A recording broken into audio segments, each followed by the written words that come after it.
एक कदम ईश्वर की ओर।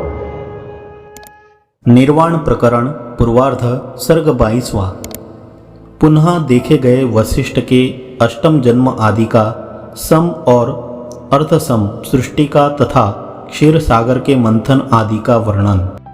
भुषुंड ने कहा, भगवान, जब मुझे अनेक युगों की आश्चर्यजनक घटनाओं का वैसा अभ्रांत स्मरण है, तब उनके बाद अर्थात कुछ पहले या आज के सर्ग में उत्पन्न हुए आपको लेकर भरद्वाज, पुलस्त्य, अत्रि, नारद, इंद्र और मरीचि इनके विषय में स्मरण की तो गणना ही क्या, यानी उनके विस्मरण की तो संभावना कभी हो ही नहीं सकती, यह भाव है।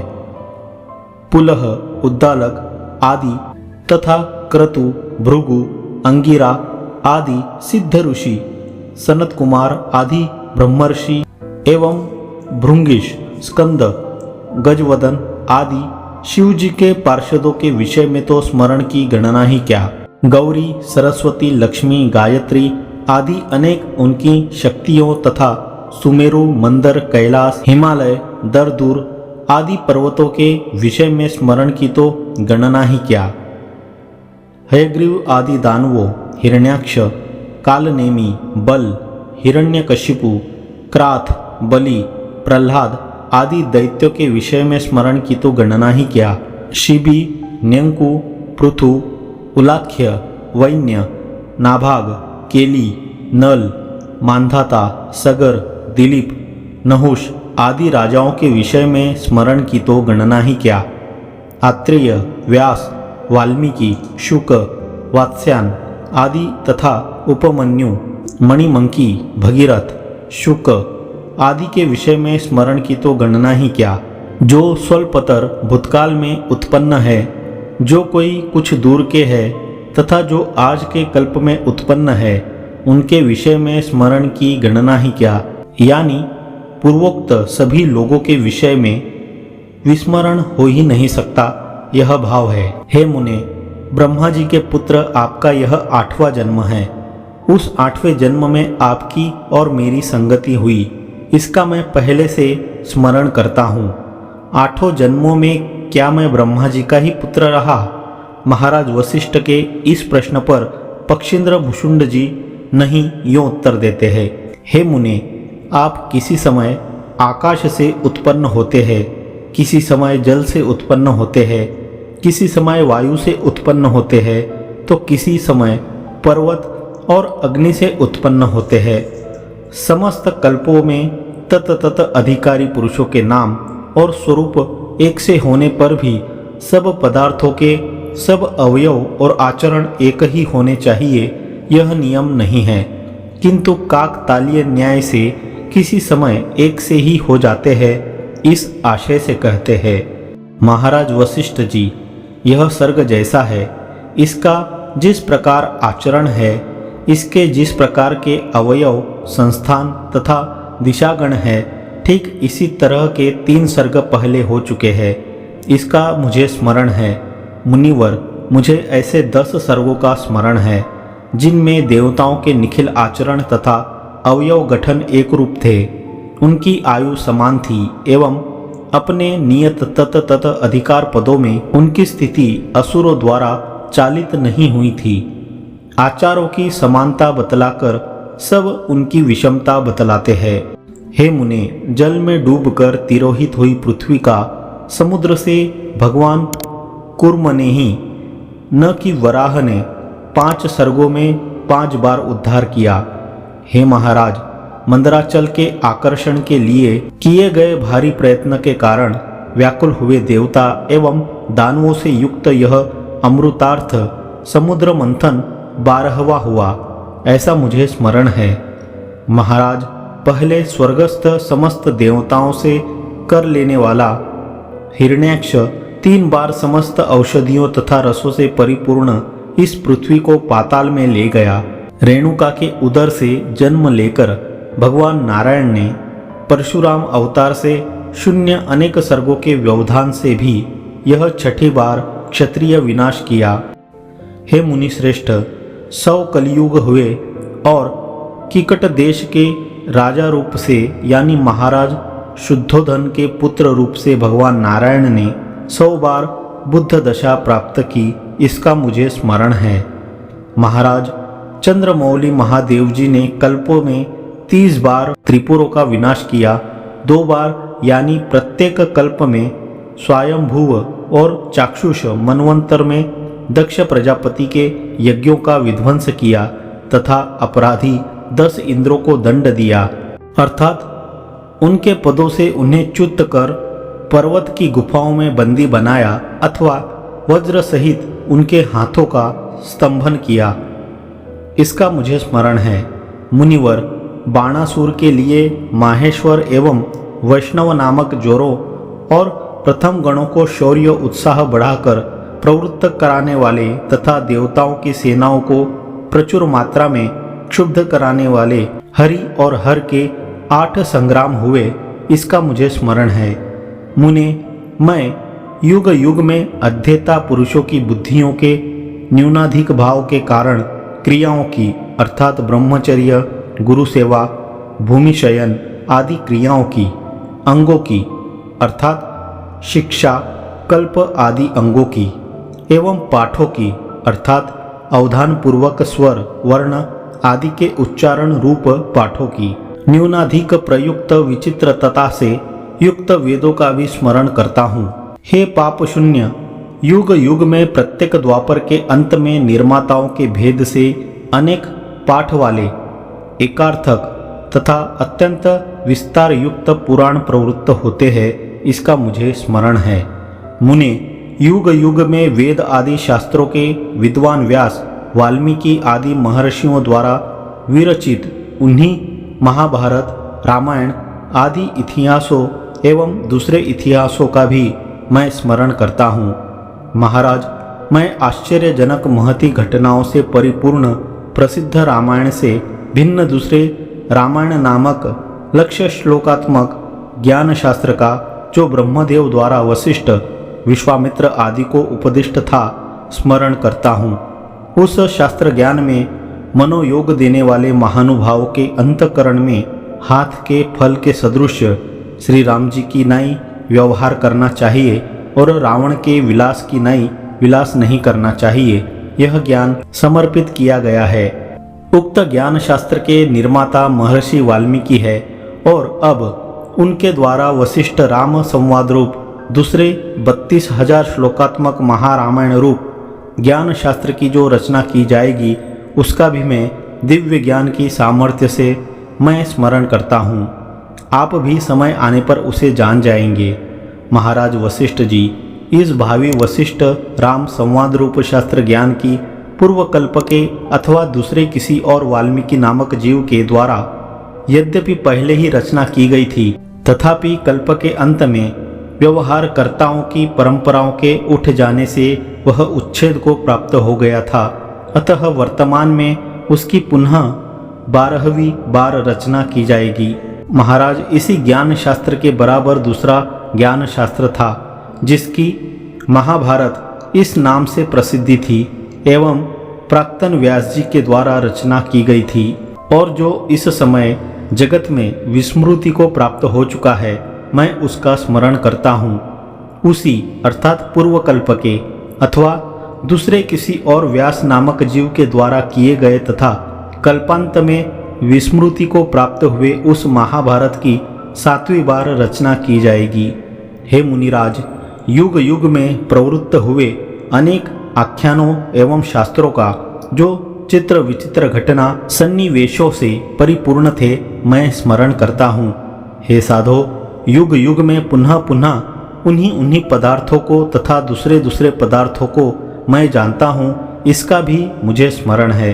भगवान राक्षसों का विनाश करने के लिए पृथ्वी में अवतार ग्रहण करने वाले महिमाशाली विष्णु का निकटवर्ती त्रेता युग में 11वीं बार राम इस नाम से जन्म होगा। हे महर्षि, नृसिंह स्वरूप शरीर से भगवान ने हिरण्यकश्यपु का हाथी का मृगेंद्र सिंह की नाई 3 बार हनन किया। हे मुनीश्वर, पृथ्वी के भार की निवृत्ति करने के लिए भगवान विष्णु का 16वीं बार वसुदेव जी के घर में निकट द्वापर के अंत में जन्म होगा। बाहर यह उत्पन्न होता है यह भ्रांति है, इस आशय से कहते हैं। महाराज, जगत रूपा इस भ्रांति का कभी भी अर्थात कल्पांत में अस्तित्व नहीं है।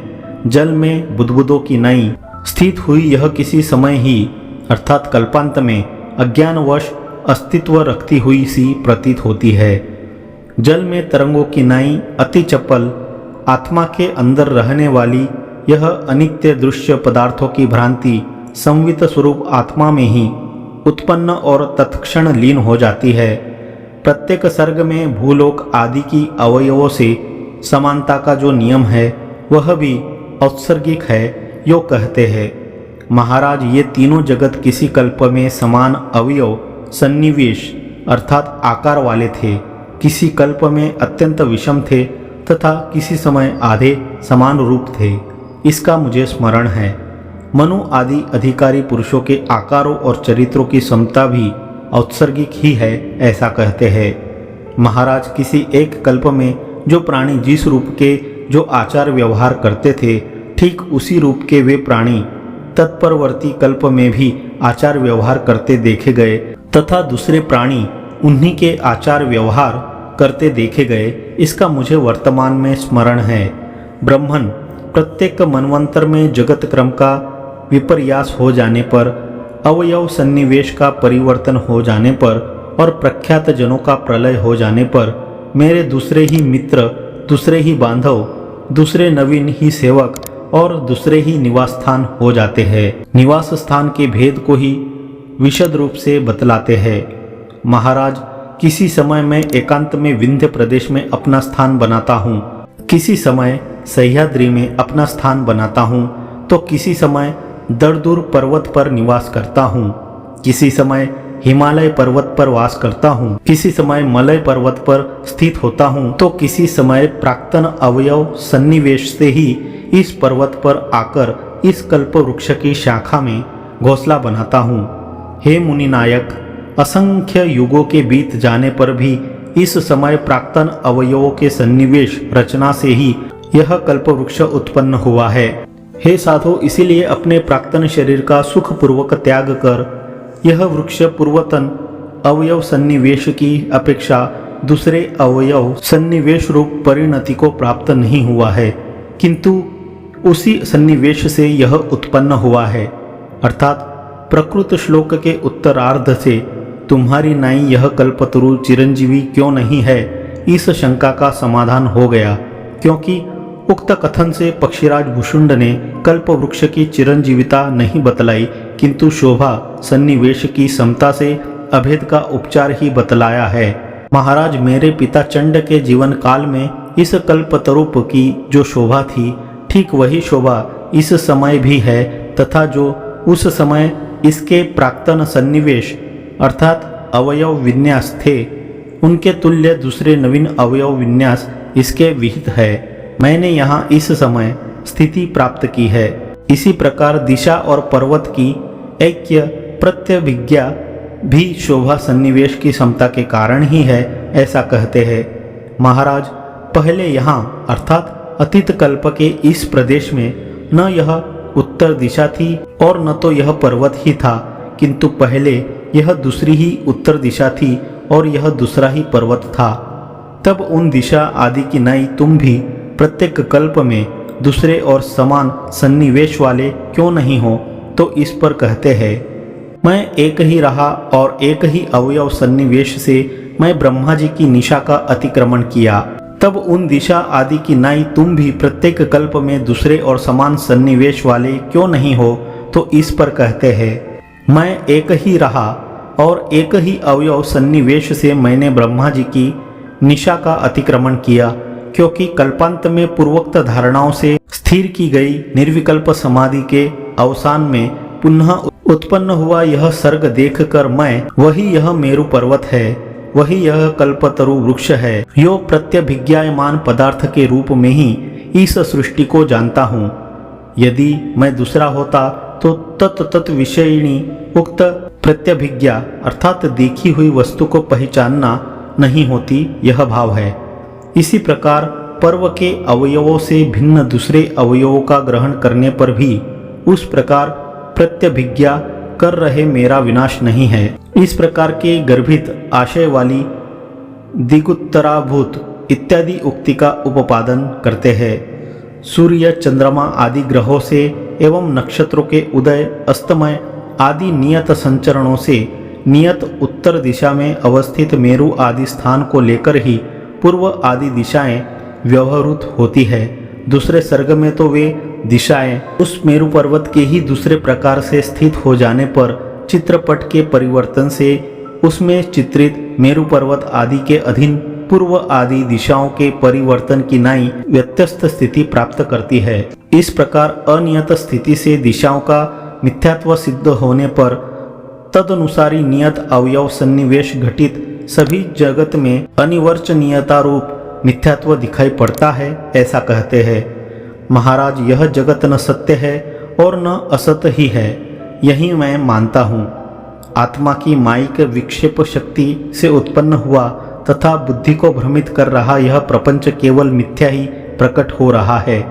जगत के पदार्थों में दिक्कृत व्यवस्था, व्यत्यास, विपरीतता की नाई कालकृत व्यवस्था का व्यत्यास भी दिखाई पड़ता है, ऐसा कहते हैं। महर्षि, किसी कल्प में पुत्र पितृभाव को प्राप्त होता है, मित्र शत्रुभाव को प्राप्त होता है तथा सैकड़ों पुरुष स्त्री भाव को प्राप्त हो जाते हैं, इसका मुझे स्मरण है। मुनि महाराज, किसी कल्प में कलयुग में सत्य युग के आचार, सत्य युग में कलयुग की अवस्था तथा त्रेता और द्वापर में सत्य युग के आचार और कलयुग स्थिति हो जाती है, इसका मुझे स्मरण है। संक्षेप कलयुग स्थिति का वर्णन करते हैं। मुनिराज, किसी कल्प में सत्य युग में भी कुछ ऐसे मनुष्यों का मुझे स्मरण है कि जिन्होंने जो वेद और वेदार्थों का दर्शन तक नहीं किए थे, अपने संकेत मात्र से ही व्यवहार करते थे। उनका आचरण अत्यंत उच्छृंखल था। सत्य युग में भी पुष्कर ने महाराज नल के ऊपर द्यूत से विजय पाई थी और बिना अपराध पत्नी के साथ एक वस्त्र से उन्हें निर्वासित किया था, यह प्रसिद्ध बात है। हे ब्रह्मन, 1000 चतुर्युगों की समाप्ति में ब्रह्मा जी जब जगत रूप के संहार क्रम से जल में शयन कर योग निद्रा के व्याज से परमात्मा का ध्यान कर रहे थे, तब यह देवता, दानव एवं मनुष्य से युक्त जगत शून्य असत्व स्वरूप की नाई हो गया था, इसका मुझे स्मरण है। उसी प्रकार जगत के लीन होने पर भी चंद्रमा संबंधी मन के मनन से निर्मित हुए पूर्वोक्त 10 सर्गों का जो स्थूल पार्थिवाकार से वर्जित तथा वायु प्राय भूतों से व्याप्त थे, मैं स्मरण करता हूँ। कथित समस्त अर्थों का संक्षेप में उपसंहार करते हैं। महाराज, ब्रह्मा जी के दिवस रूपी कल्पों में हुए चित्र विचित्र विक्षेप संस्थानों वाले देशों से युक्त चित्र विचित्र अनेक कार्यों में व्याकुल प्राणियों के कोशभूत तथा चित्र विचित्र विन्यास, विलास एवं वेशों से युक्त समस्त सर्गों का मैं स्मरण करता हूँ। 22वां सर्ग समाप्त।